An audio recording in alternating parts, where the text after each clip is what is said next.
No, I'm not gonna do that. All right, weed When was America the real voted winner. in 2020, there was one issue both Republicans and Democrats could agree on. An overwhelming majority of voters said yes to the legalization of marijuana. Montana voters gave their clear backing to marijuana. Arizona, South Dakota. You could say a lot of New Jersey voters. Whenever I cover Joe Rogan, people in the chat ask me, would you go on the Rogan show? If he asked, yes. Of course I would. It is a silly question. He has a massive platform. And also, as much as I criticize him, I used to be a gigantic fan and still also appreciate his content. So, yes, I would obviously go on the show if I had the opportunity. Why wouldn't I? High tonight. New Jersey arrests around 30,000 people a year for marijuana possession, more than almost any other state. But this year, they voted to legalize marijuana. Arizona voted to legalize it too. So did Montana. So did South Dakota. Medical marijuana was passed in Mississippi. Now 1 in 3 Americans live in a state where access to marijuana has been legalized. Oregon took it even further and decriminalized possession of all drugs on Election Day. Over decades, America's war on drugs has put millions of people in prison. And today, it's widely understood to have disproportionately affected people of color. For example, Black Americans use marijuana at the same rates as... This is like, by the way, this is the ultimate like chud destroyer, which is white and black people use marijuana at the same degree, but fucking black people get arrested and get longer sentences nonstop for despite the same level of consumption. And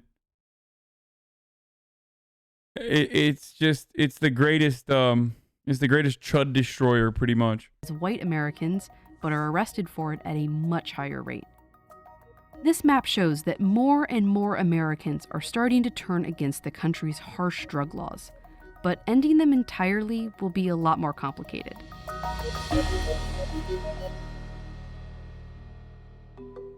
Americans used to be almost unanimously against legalizing marijuana. Today, 2 out of 3 Americans support it, but politicians, not so much. There's a lag between public embrace of issues, particularly cannabis policy, and state legislators or even members of Congress. John Hudak is a policy researcher who writes about America's marijuana policies. And he says the gap between how politicians and the public feel about marijuana has a lot to do with what kind of political issue it is.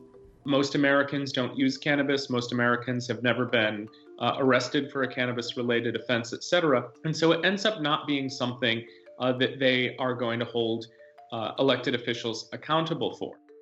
Americans usually choose who they vote for because of issues like the economy or healthcare. Issues like marijuana are pretty far down the list of priorities. Wait, did you just say black people are more likely to smoke in public? Is that what you just... Someone in the chat said, oh, that number accounts for black people smoking more in public. What?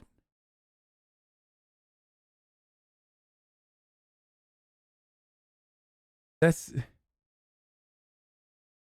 Like, someone did that thing. You know how I make fun of people where I say, like, these guys are like racism nerds? Like, where they just like go to the most nerdy degree.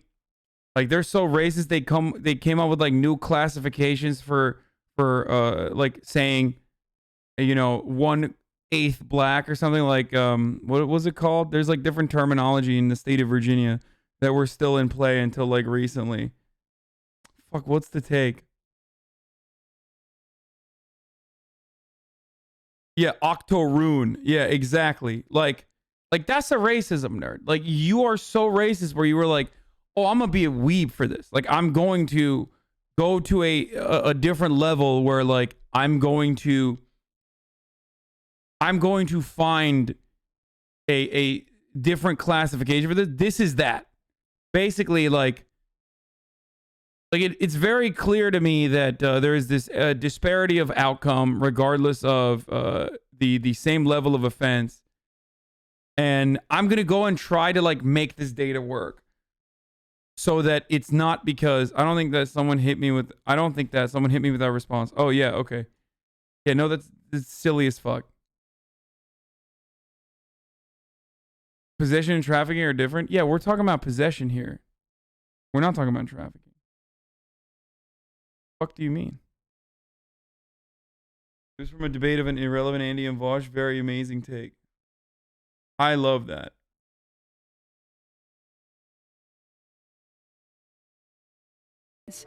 But when you ask them directly, hey, do you want marijuana legalized? They'll say yes.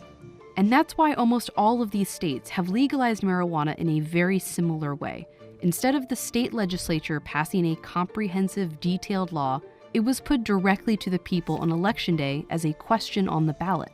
We have used ballot initiatives as a campaign and advocacy tool for decades.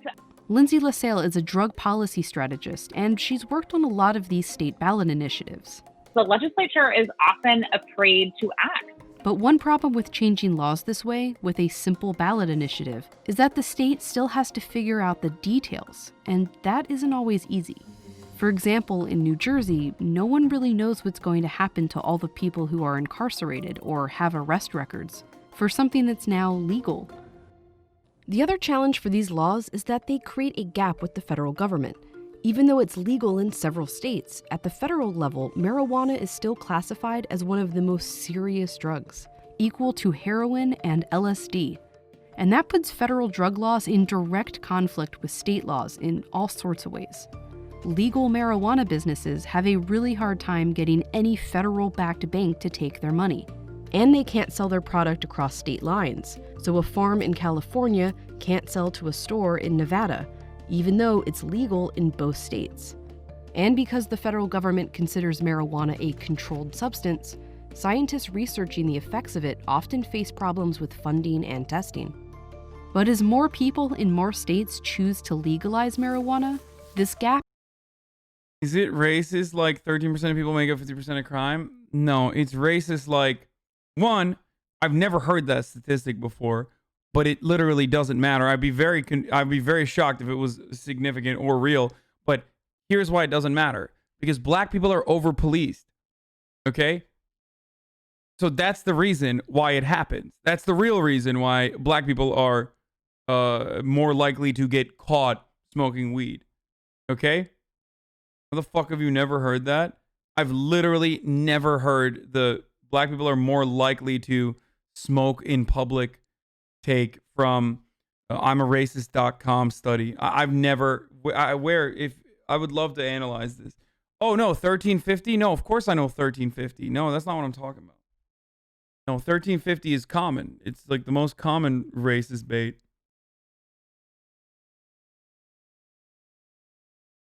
Not disagreeing with you, but how are black people over policed? Look at stop and frisk laws. Stop and frisk that was declared unconstitutional in the state of New York, specifically in New York City, to understand how policing practices disproportionately target black people. It's not proportional to the actual population. It's just proportional to, it's not proportional to anything. It's just they target black people. Bad take. How is that a bad take? What's going? Oh, there's a lot of new people in here. Oh, okay. In the state of New York, where they had stop and frisk policies adopted, it was supposed to stop and frisk people under the suspicion that they might have a gun. Okay. That didn't end up happening. As a matter of fact, I think, if I'm not mistaken, more white people had guns than black people. More white people were caught having guns than black people. White people were, black people made up, I forget what percentage of the entire area's population, and yet they were stopped 90% of the time. I think it was like 13% maybe. Now, whenever you give this statistic, and by the way, whenever you give the statistic, this is when people immediately come out with the racist takes. Yeah, 93% of people that were stopped were black and brown. Now, the reason, this is when it gets racist, okay? Because then people say, oh, well, it's actually because they deserve it. That's it. Like, that's your take, pretty much. If you think that that is not an insane disparity, then you think that they deserve to be, harassed, stopped and frisked by cops over and over again, despite the fact that that policy was an abject failure in regards to stopping illegal weapons in the state of New York, or finding weapons in general and intercepting people that have guns in New York City. So you basically, there's no way more than 3 people in here think bad take.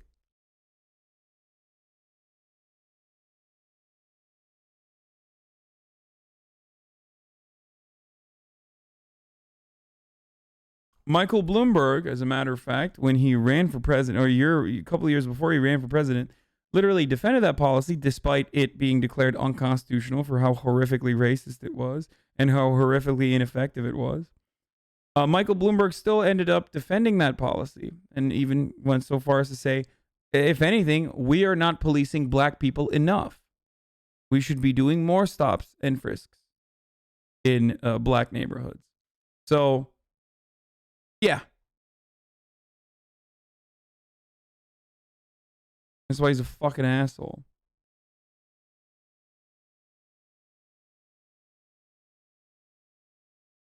Is going to become unsustainable. Having the more conservative states like South Dakota and Montana and Arizona passing means that people have to. They research more because they go out more. Yeah, you're a fucking idiot. Like, here, no, I'm banning you. You're a fucking brain dead. Yeah, black people go out more than white people, dude. Yeah, they literally make up for being 13% of the population, but they go out 90 times more than white people do, right? Like, shut the fuck up. You're so fucking stupid that there is no conversation to be had with you. To consider it at the federal level in a much more robust way. We've seen something similar happen before. At first, same-sex marriage only became legal in the U.S. state by state. But by 2015, 70% of Americans lived in states that had legal same-sex marriage. That same year, it became legal throughout the country. Transformed in this country in the course of about 25 to 30 years in terms of being an. Jesus Christ, there's a noise in the video that made me feel like I was in the video that made me feel like I was hearing like a beep.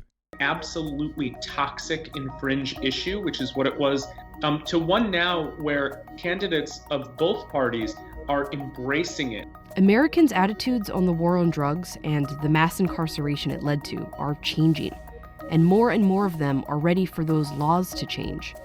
But if politicians won't do it, they will.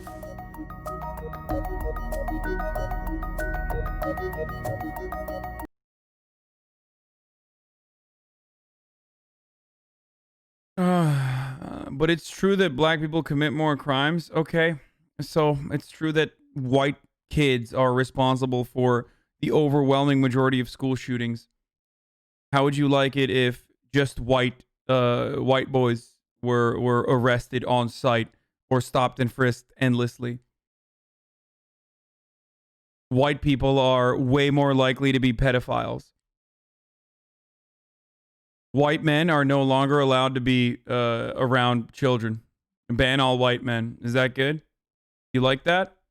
Does that seem like reasonable? No, because you understand that white people are not a monolith? Okay, well, maybe you should also comprehend that that sort of policy only goes one way. It only goes against black people. And the reason why it only goes against black people is because you have, unfortunately, as a consequence of social conditioning, some racist-ass attitudes towards black people. That's it.